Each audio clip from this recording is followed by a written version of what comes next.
فقہا نے مسئلہ لکھا ہے کہ نماز کے اندر بدبودار چیز کو کھا کر نہ ہو، جیسے پیاز اور لہسن۔ نبی اکرم صلی اللہ علیہ وسلم نے اس کو کھا کر آنے سے مسجد میں منع فرمایا۔ اس کی وجہ یہ ہے کہ جب تم ان چیزوں کو کھا کر آتے ہو تو تمہارے پڑوسی کو تکلیف ہوتی ہے، حتیٰ کہ ہمارے پڑوس میں ملائکہ ہیں، ان کو بھی تکلیف ہوتی ہے، اور بدیہی بات ہے کہ تم کسی کی ذات کو تکلیف پہنچانے والے نہ بنو، اس لیے ان چیزوں کو مسجد میں کھا کر آنے سے منع فرمایا۔ یہ تو صراحتاً روایت ہے۔ فقہا نے مسئلہ لکھا ہے کہ ہر وہ چیز جس سے کسی کو ایذا پہنچتی ہو، تکلیف پہنچتی ہو، ایسی چیزوں کو کھا کر کے پی کر کے مسجد میں نہ آؤ۔ اسی سے مسئلہ معلوم ہوا کہ اگر کوئی سگریٹ کا عادی ہے تو وہ مسجد میں عین آنے کے موقع پر نہ پیے، ورنہ منہ سے بدبو کی بنیاد پر پڑوسی کو تکلیف ہوگی، وہ اس وعید میں داخل ہو جائے گا کہ ہم دوسروں کو ایذا اور تکلیف پہنچانے والے کہے جائیں گے۔ اس طرح کے بہت سارے مسائل ہیں۔ پھر جناب رسول اللہ صلی اللہ علیہ وسلم کا فرمان ہے، حضرت ابو سعید خدری رضی اللہ تعالیٰ عنہ نے نقل فرمایا، مسلم شریف کی روایت ہے، اور اس فرمود کا پس منظر یہ ہوا تھا کہ ایک مرتبہ مروان جو بادشاہ گزرا ہے بالکل شروع میں دور عباسی کے اندر، اس نے عید کے دن، جبکہ مسئلہ یہ ہے کہ پہلے عید کے دن نماز ہوگی پھر خطبہ ہوگا، لیکن مروان سیدھا آیا اور خطبہ دینے کھڑا ہو گیا۔ حالانکہ سنت یہ ہے کہ پہلے نماز پڑھی جائے عید کے دن اور اس کے بعد خطبہ دیا جائے۔ تو ایک صاحب کھڑے ہوئے، وہ بھی صحابی تھے، روایتوں میں ان کا نام نہیں، انہوں نے کھڑے ہو کر یوں کہا کہ یہ خلاف سنت تم کر رہے ہو، الصلاح قبل الخطبہ، پہلے نماز ہوگی پھر خطبہ ہوگا۔ تو مروان نے کہا کہ نہیں، میں پہلے خطبہ دوں گا پھر نماز پڑھاؤں گا۔ اصل وجہ یہ تھی کہ مروان اپنے خطبے میں حضرت علی رضی اللہ تعالیٰ عنہ کو برا بھلا کہتا تھا اور لوگ سننا نہیں چاہتے تھے، تو لوگ نماز کے بعد نماز پڑھ کے چلے جاتے تھے، اس کا خطبہ نہیں سنتے تھے۔ تو اس نے اپنی گالیاں سنانے کے لیے خطبے کو پہلے کر دیا۔ اس پر ایک صحابی کھڑے ہوئے اور فرمایا کہ یہ تم غلط کر رہے ہو اور خلاف سنت کر رہے ہو، یہ کہہ کر کہ اس کا دامن اور اس کا کپڑا کھینچا۔ تو وہ ضد پر آیا کہ نہیں، پہلے خطبہ دوں گا اس کے بعد نماز پڑھاؤں گا۔ حضرت ابو سعید خدری رضی اللہ تعالیٰ عنہ وہیں تھے۔ ابو سعید خدری رضی اللہ تعالیٰ عنہ انصاری صحابی ہیں، انہوں نے کھڑے ہو کر حدیث سنائی کہ میں نے رسول اللہ صلی اللہ علیہ وسلم سے سنا ہے کہ تم میں سے کوئی خلاف شرع کام کرے اور تم کو طاقت ہو ہاتھ سے روکنے کی تو اس کو چاہیے کہ ہاتھ سے روکے، فمن لم یستطیع، اور اگر تم کو ہاتھ سے روکنے کی طاقت نہیں ہے فبلسانی، تو زبان سے روکے، اور جس کو زبان سے بھی روکنے کی طاقت نہیں ہے فبقلبی، تو اپنے دل میں اس کو برا جانے کہ یہ غلط کام کر رہا ہے، یہ خلاف شریعت کام کر رہا ہے، میری ہمت نہیں ہے، اس لیے کہ اگر میں اس کو کہوں گا تو یہ میرے خلاف ہو جائے گا، نہ معلوم میرے خلاف کوئی سازش کرے گا، کوئی ترکیب کرے گا، لیکن اللہ جب مجھے طاقت دے گا میں اس کو ضرور روکوں گا۔ البتہ اب میں اپنے دل میں اس کام کو برا سمجھتا ہوں۔ اللہ کے نبی نے فرمایا، دل میں برا جاننا وذالک اضعف الایمان، یہ ایمان کا بالکل کمزور درجہ ہے، اس سے نیچے ایمان نہیں۔ سنو خوب، اس سے نیچے ایمان نہیں۔ اس کا مطلب یہ نکلا کہ کوئی برائی کر رہا ہے، کوئی بغاوت کر رہا ہے، کوئی خلاف شرع کام کر رہا ہے اور میں اپنے دل میں اس کو برا بھی نہیں سمجھ رہا ہوں، اس کا مطلب میں اس عمل کو اچھا سمجھ رہا ہوں۔ تو شریعت کے حرام کو اچھا سمجھنا، برائی کو اچھا سمجھنا، یہ تو خود بخود ہم کو ایمان سے نکال دیتا ہے۔ اس لیے نبی کریم صلی اللہ علیہ وسلم نے فرمایا کہ یہ آخری درجہ ہے، اس کے نیچے ایمان ہے ہی نہیں۔ تو 3 درجے بیان فرمائے نبی کریم صلی اللہ علیہ وسلم نے. اگر کوئی برائی کر رہا ہے تو تم ہاتھ سے روکو، جیسے بادشاہ کو طاقت ہے وہ زبردستی مار کر کے روک سکتا ہے. اگر ہاتھ والے نے، جیسے باپ کو اللہ تعالیٰ نے موقع دیا، استاذ اگر کر سکتا ہے تو ہاتھ سے روکے. اور اگر اتنی طاقت نہیں ہے فبلسانی، اپنی زبان سے کہہ کر روکے، اس کو سمجھائیں، اس کی برائی سمجھائیں، اس کی حقیقت کو سمجھائیں. اور اگر اتنی بھی طاقت نہیں ہے تو اپنے دل سے برا جانے اور یہ سمجھے کہ یہ غلط کام کر رہا ہے. پھر میرے بھائیو یاد رکھو جناب رسول اللہ صلی اللہ علیہ وسلم کا فرمود بخاری شریف میں ہے کہ ایک بستی پر اللہ نے عذاب اتارا. اللہ کے نبی نے اس بستی کا نام نہیں لیا. اس بستی پر اللہ کا عذاب اترا اور فرشتوں کو کہا کہ اس کو اوپر نیچے تہے بالا کر دو، سب کو پتک دو، پوری بستی کو ختم کر دو. تو جبریل امین نے عرض کیا کہ باری تعالیٰ اس میں تو ایک بہت بڑا اللہ والا بھی ہے جو بہت نمازیں پڑھتا ہے، بہت عبادت کرتا ہے، بہت ذکر کرتا ہے، بہت تلاوت کر رہا ہے، اس میں تو وہ بھی ہے، اور تم نے تو پوری بستی کو پلٹنے کا حکم دیا، تو وہ اس اللہ والے کا کیا ہوگا؟ فرمایا اس کو بھی پلٹ دو، اس لیے کہ یہ خود تو کرتا تھا، دوسروں کو نہیں روکتا تھا. آج ہمارا حال یہ ہے کہ ہم خود ذکر میں ہیں، ہم خود نماز پڑھتے ہیں، ہم خود عبادت کرتے ہیں، لیکن میری اولاد دین سے دور ہے، مجھے اس کی فکر نہیں. میرا پڑوسی، میرا دوست جس کے ساتھ میں کھانا کھا رہا ہوں، جس کے ساتھ روزانہ مل رہا ہوں، لیکن اس کی زندگی میں دین نہیں، مجھے اس کی قطعاً فکر نہیں ہے کہ اس کی زندگی میں دین کیسے آ جائے. اس لیے جناب رسول اللہ صلی اللہ علیہ وسلم نے فرمایا، اللہ تعالیٰ نے یوں فرمایا کہ وہ خود نماز پڑھتا تھا، وہ عبادت کرتا ہے، وہ ذکر کرتا ہے، لیکن دوسروں کو نہیں روکتا. اس کی عبادت کا بدلہ میں آخرت میں دوں گا، لیکن دنیا میں ان ظالموں کے ساتھ اس کو بھی پتک دو. معلوم ہوتا ہے اللہ کا عذاب جب گناہوں کے کرنے پر اترتا ہے تو پھر بروں کے ساتھ اچھے بھی پکڑے جاتے ہیں، پھر بروں کے ساتھ نیک بھی پکڑے جاتے ہیں. اسی لیے اللہ تعالیٰ نے قرآن کریم میں فرمایا والعصر ان الانسان لفی خسر، تمام لوگ نقصان میں ہیں اور تمام گھاٹے میں ہیں اور تمام مصیبتوں میں ہیں، مگر کامیاب کون ہوں گے؟ الا الذین آمنوا، خود ایمان لائے، وعملوا الصالحات، اچھے اعمال کیے، وتواصوا بالحق، اور لوگوں کو حق بات بتاتے رہے. یہاں یہ نہیں کہا صرف نماز بتاؤ، صرف روزہ بتاؤ، صرف زکوٰۃ بتاؤ، صرف حج بتاؤ، جتنی دین کی حق بات ہو سکتی ہے سب بتاؤ. وتواصوا بالحق، جتنی دین کی بات ہو سکتی ہے، اچھے اخلاق بتاؤ، اچھا دین بتاؤ، اچھی شریعت بتاؤ، اس کی عورتوں کے مسائل بتاؤ، اس کی زندگی کیسے گزرے اس کے طریقے بتاؤ. وتواصوا بالحق وتواصوا بالصبر، اور وصیت کرو صبر کی، یعنی صبر کی باتیں بھی امت میں پھیلاؤ کہ دیکھو حالات آتے ہیں، مصیبتیں آتی ہے، پریشانیاں آتی ہے، بیماریاں آتی ہے، لیکن ان حالات میں، ان پریشانیوں میں، ان بیماریوں کے اندر ہمیں چاہیے کہ نہ صبر نہ بنے، اپنی زندگی کو صبر سے دور نہ کریں. ایک انسان روزی روٹی میں جب مل رہا ہے، شکر سے اللہ ملتا ہے، تو پھر حالات اور مصیبت میں صبر سے بھی اللہ کو پا لیتا ہے. جناب رسول اللہ صلی اللہ علیہ وسلم نے ایک مرتبہ یوں ارشاد فرمایا کہ نعمتوں پر شکر کرنے والا مصیبتوں پر صبر کرنے والے کی طرح ہے.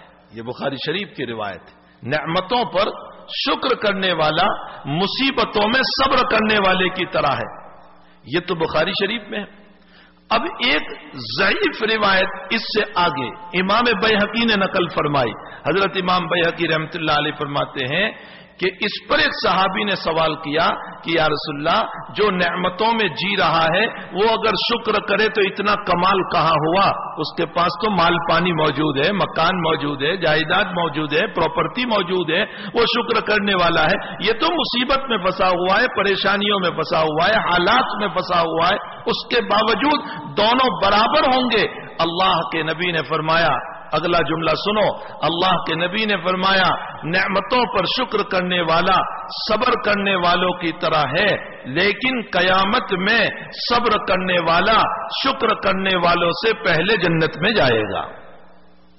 جس کی زندگی میں صبر ہے، اللہ تعالیٰ اس کو پہلے جنت عطا کرے گا. تو وتواصوا بالحق وتواصوا بالصبر، حق بات لوگوں کو بتاؤ، وتواصوا بالصبر، اور صبر کی بھی تلقین کرو، اور لوگوں کو یہ بتاؤ کہ بھئی حالات آئیں، پریشانیاں آئیں، بیماریاں آئیں، مصیبتیں آئیں تو اس پر جزا فضا شکوہ شکایت کرنے کے بجائے صبر کا دامن ہاتھ سے نہ چھوڑو. اور صبر کی تعریف کیا ہے؟ سنو صبر کی تعریف. ہم سب یہ کہتے ہیں میں صبر کرتا ہوں، میں صبر کرتا ہوں.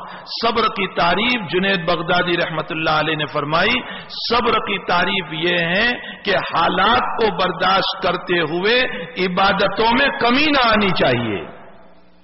حالات خوب سنو، حالات کو تو برداشت کر رہے ہیں لیکن ادھر نماز چھوڑ دی، حالات کو برداشت کر رہے ہیں اللہ کے گھر کو چھوڑ دیا، حالات کو برداشت کر رہے ہیں اللہ کو یاد کرنا چھوڑ دیا.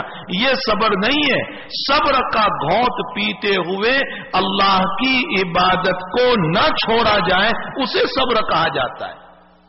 اور اگر اللہ کی عبادت کو چھوڑ دیا تو وہ صبر کہاں ہوا؟ تو ہم اسی لیے جناب رسول اللہ صلی اللہ علیہ وسلم کی پوری زندگی پر ہو، حالات آپ پر آئے، مصائب آپ پر آئے، پریشانیاں آپ پر آئے، بلکہ آپ پر جتنے حالات آئے امت کے کسی فرد پر اتنے حالات نہیں آئے، لیکن اس کے باوجود راتوں کا اٹھنا آپ کا نہیں چھوتا، اس کے باوجود آپ کی نمازیں نہیں چھوتی، اس کے باوجود اللہ کا ذکر نہیں چھوتا، اس کے باوجود اچھے اخلاق نہیں چھوتے، اس کے باوجود دین کا کام نہیں چھوتا، اس کے باوجود دعوت و تبلیغ کا مزاج نہیں چھوتا. اللہ کے نبی نے ان حالات میں، ان پریشانیوں میں، ان مصائب میں آپ کے مارنے کا پلان، قتل کا پلان، بائیکاٹ کا مسئلہ اور اس کے ساتھ وطن سے بے وطن کرنا اور حالات پہ حالات، اس کے باوجود آپ دین کے اوپر جمے رہے. اور خود اللہ نے آپ کو فرمایا فَإِذَا فَرَغْتَ فَانْصَبْ وَإِلَىٰ رَبِّكَ فَارْغَب. اے پیغمبر جب تبلیغ سے فارغ ہو جائے تو ہمارے لیے مصلے پر کھڑے ہو کر سجدے کرو. جب نبی کو دعوت و تبلیغ کے بعد مصلے پر بلایا جا رہا ہے تو میں اور آپ ذرا سا دین کا کام کر کے یہ سمجھ لیں کہ مجھ سے بڑھ کر دین کا کام کرنے والا کوئی نہیں، اور سنتیں چھوڑتا چلا جاؤں. میرے بھائیوں، نبی کی زندگی کے خلاف ہے، یہ نبی کی زندگی کے خلاف ہے. ہمیں چاہیے کہ جہاں دین کا کام کر رہے ہیں، دعوت کر رہے ہیں، دعوت و تبلیغ کر رہے ہیں، دینی مزاج کے اوپر چل رہے ہیں، وہاں پر اپنی عبادتوں کے بھی بڑے خوگر رہنے چاہیے. اور اللہ کے حبیب پاک صلی اللہ علیہ وسلم نے امت کا مزاج بنایا تھا. میں آپ کو ایک گر کی بات بتاؤں، اصل میں مجھے اور آپ سے عبادت میں کوتاہیاں اس لیے ہوتی ہے کہ ہم نے اپنا مزاج نہیں بنایا.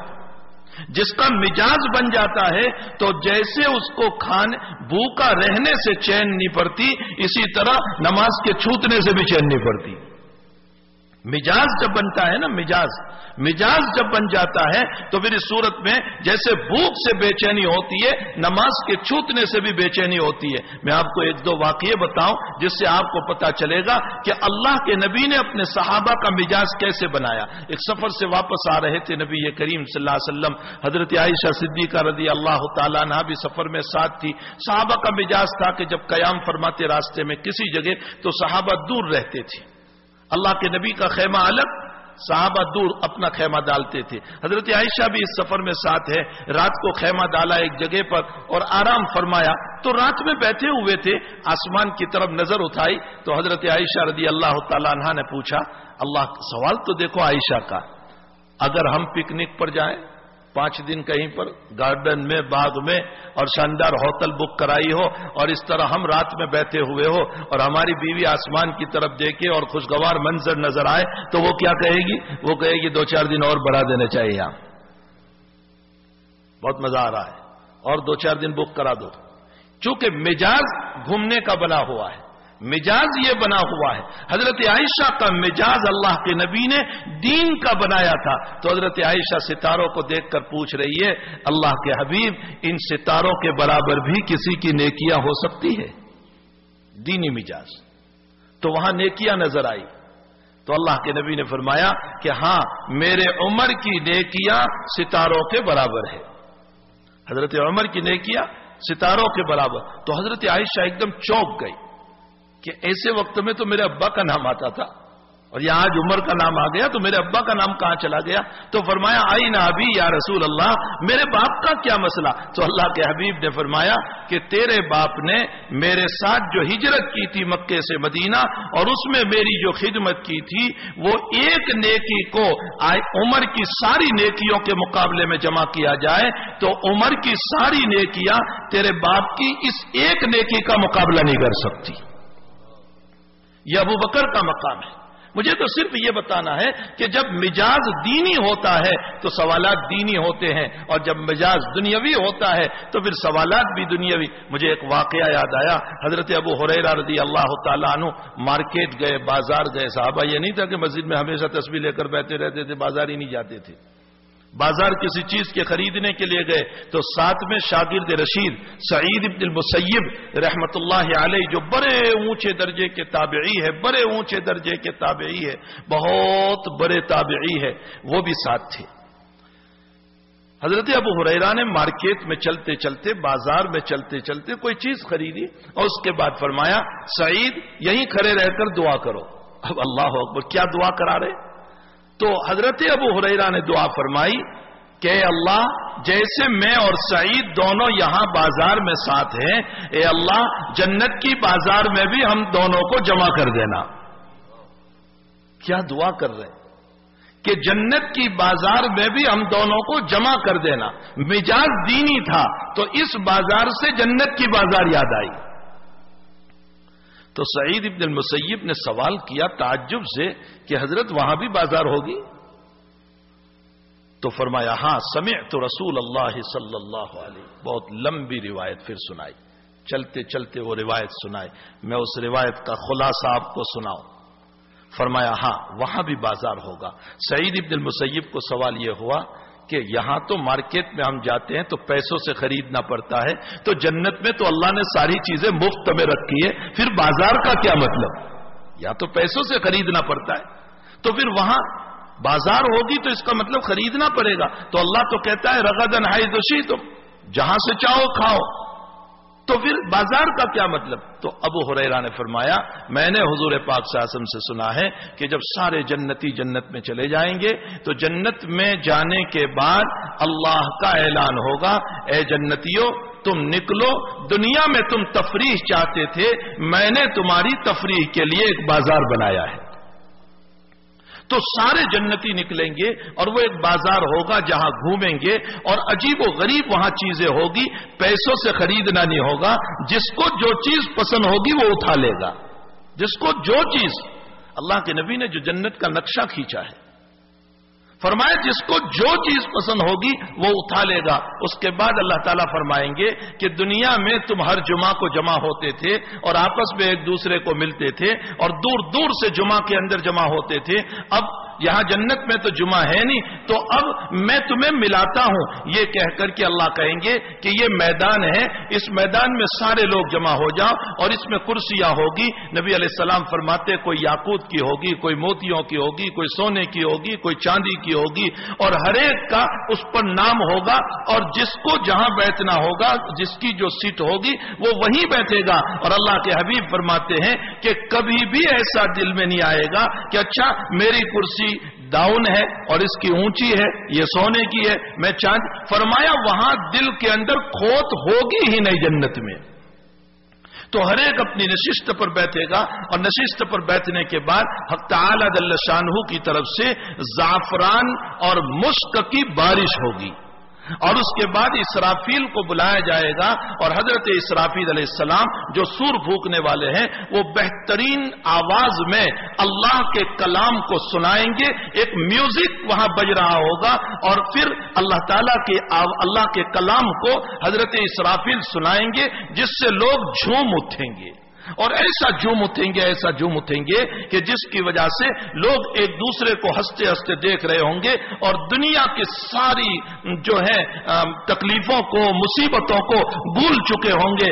اب اللہ کہیں گے میں نے تم کو سب دے دیا ہے، کوئی ضرورت ہے؟ تو سارے لوگ کہیں گے اللہ اب کوئی چیز کی ضرورت نہیں۔ فرمایا کچھ تو ضرورت ہے۔ فرمایا علماء سے پوچھیں گے. وہاں پر روایت میں ہے کہ امت کے علماء سے پوچھا جائے گا کہ اب اللہ سے کیا مانگے, تو لوگ کہیں گے, علماء کہیں گے کہ اللہ کا دیدار مانگو, زیارت مانگو. تو سارے لوگ کہیں گے اللہ ہم تجھے دیکھنا چاہتے ہیں. پھر اللہ کے سامنے سے پردے ہٹیں گے اور اللہ اپنے نور سے لوگوں کو محظوظ کرائے گا, اپنا دیدار کرائے گا.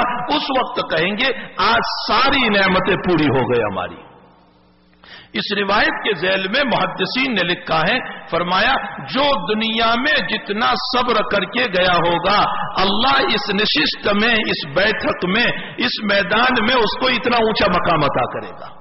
جو دنیا میں جتنا صبر کر کے گیا ہوگا اس کو وہاں اللہ تعالیٰ اتنا اونچا مقام عطا کرے گا. تو میرے بھائیوں, ہمیں چاہیے کہ دنیا کے اندر ہم بھلائیوں کو پھیلانے والے بنے, برائیوں سے روکنے والے بنے. حضور پاک صلی اللہ علیہ وسلم نے جگہ جگہ پر اس بات کی تاکید فرمائی ہے کہ ہم اچھائیوں کو پھیلائیں, برائیوں کو روکیں. لیکن برائیوں کے روکنے کا طریقہ یہ ہے کہ عمدہ طریقوں سے روکو, آنکھیں بتا کر نہیں, آستین چرا کر نہیں. حضرت موسیٰ علیہ السلام کو جب رب کریم نے بھیجا فرعون کی دعوت کے لیے, فرعون کی دعوت کے لیے جب بھیجا ہے تو فرمایا موسیٰ قولا لینا, نرم بات کرنا, نرم بات. تو موسیٰ علیہ السلام فرما رہے رب کریم وہ تو ربوبیت کا دعوے دار ہے, خدائیت کا دعوے دار ہے, اتنا بڑا اس نے دعویٰ کیا, اتنا بڑا باغی, اور تو کہہ رہا ہے کہ نرم بات کرنا. ہاں, جو علماء نے اس کے اندر لکھا ہے, اس تفسیر کے اندر فرمایا اللہ نے موسیٰ کو یوں اشارہ کیا کہ موسیٰ تم نے اس کے گھر کا نمک کھایا ہے. ارے وہیں تو بڑے ہوئے تھے فرعون کے مکان میں.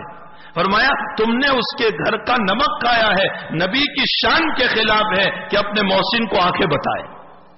علماء نے وہاں لکھا ہے کہ جب کافر جیسے کافر محسن کو آنکھیں بتانے کی اجازت نہیں تو پھر اپنے والدین اور اپنے بڑے اور اپنے استاد اور اپنا بڑا بھائی اور اپنے اوپر احسان کرنے والے مسلمان کو آنکھیں بتانے کی اجازت کہاں سے ہو سکتی ہے؟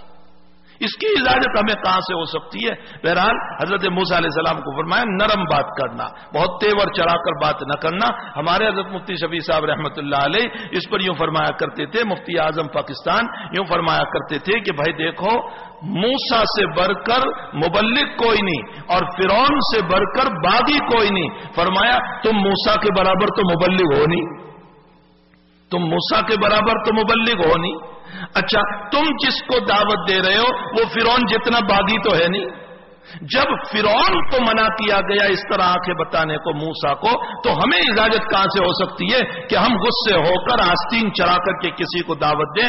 وَمَنْ أَحْسَنُ قَوْلًا مِّمَّنْ دَعَا إِلَى اللَّهِ وَعَمِلَ صَالِحًا وَقَالَ إِنَّنِي مِنَ الْمُسْلِمِينَ وَلَا تَسْتَوِي الْحَسَنَةُ وَلَا السَّيِّئَةُ ادْفَعْ بِالَّتِي هِيَ أَحْسَنُ فَإِذَا الَّذِي بَيْنَكَ وَبَيْنَهُ عَدَاوَةٌ كَأَنَّهُ وَلِيٌّ حَمِيمٌ. اللہ کہتا ہے محبت سے بلاؤ گے, پیار سے بلاؤ گے, محبت سے دعوت دو گے, پیار سے دعوت دو گے, گلے سے لگا کر دعوت دو گے, تو نتیجہ کیا ہوگا؟ تمہاری جان کا دشمن بھی اللہ کہتا ہے تمہارا دوست ہو جائے گا. ادفع باللتی احسن فاذا الذی بینک وبینہ عداوۃ کانہ ولی حمیم. عداوۃ وہ تمہارا دشمن ہوگا لیکن تمہاری اچھی زبان, اچھا طریقہ, اچھا انداز, اس کی بنیاد پر دشمن بھی دوست بن جائے گا. اور اگر تم اچھی بات کہنے گئے لیکن تمہارا طریق غلط ہے, تمہارا انداز غلط ہے, تمہاری زبان غلط ہے, تو یاد رکھو تمہارا دوست بھی دشمن بن جائے گا. میں اکثر ایک مثال دیا کرتا ہوں کہ سیلس مین کی زبان پر کاروبار چلتا ہے. سیلس مین جو ہوتے ہیں نا, اس کی زبان پر کاروبار چلتا ہے. دیکھو جس کمپنی کا سیلس مین برا ہو, اس کی زبان بھدی ہو, بولنے کا سلیقہ نہیں, طریقہ نہیں, جب دکان پہ جاتا ہے الجھ پڑتا ہے, لڑ پڑتا ہے, تو وہ مال کتنا ہی قیمتی کیوں نہ ہوگا, اوریجنل کیوں نہیں ہوگا, لیکن مارکیٹ میں اس کا مال نہیں چلے گا, وہ کمپنی فیل ہو جائے گی. اور اگر سیلس مین اچھا ہے, اس کی زبان اچھی ہے, بولنے کا انداز اچھا ہے, اس کا طریقہ اچھا ہے, تو نتیجہ کیا ہوگا کہ مارکیٹ میں جب وہ مال کو بیچے گا تو